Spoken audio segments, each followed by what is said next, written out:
Саламатсызбы? Шайлоого добуш берүүгө барбай койгон шайлоочуларга карата 5000 сом айып пул салуу сунушталды. Мындай демилгени Жогорку Кеңештин депутаты Тазабек Икрамов көтөрүп жатат.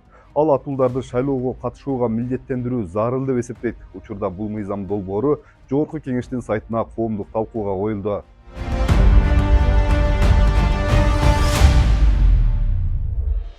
Шайлоого катышуу боюнча милдеттемелерди аткарбаган жеке жактарга эсептик көрсөткүчтүн 50 өлчөмүндө 5000 сом айып салуу сунушталат. Бул биринчи шайлоого катышпаганда ушундай штраф болот. Экинчисинде bundan көбүрөөк болуш керек. Үчүнчүсүндө абдан татаалыраак мыйзамдарды кабыл алыш керек.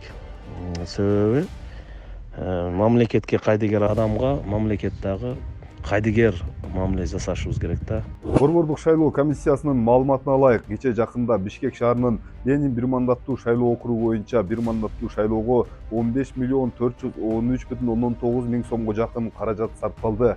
Бирок шайлоого 124.908 адамдын 17.423 гана добуш берген. Бул жалпы шайлоочулардын 13.95%, же дээрлик 14%-ын түзөт. Бул биздин негизги мыйзамыбыз Конституцияда шайлоого катышуу бул укук катары бекитилген. Ошон үчүн ал укуктан пайдаланбаш ал жарандын өзүнүн эрки, шайлоочунун өзүнүн эрки. Депутат мыйзам долбоорунун негиздемесинде Европадан көптөгөн өлкөлөрүндө, Австралияда, Бразилияда, ал тургай Түркияда жана башка өлкөлөрдө жүйөлүү себептерсиз шайлоого катышпай калган жарандардын жоопкерчиликке тартуу практикасы бар дейт.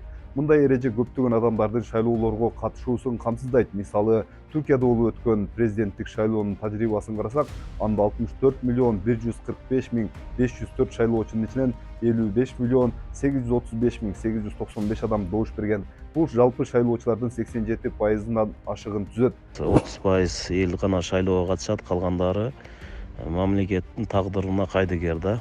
Ошол эле Жогорку Кеңешке, ошол эле президенттик шайлоого.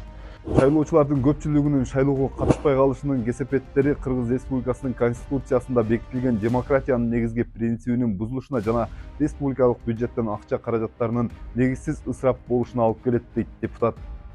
Бул мыйзам долбооруна ой пикириңизди бизге комментарийде калтырыңыз.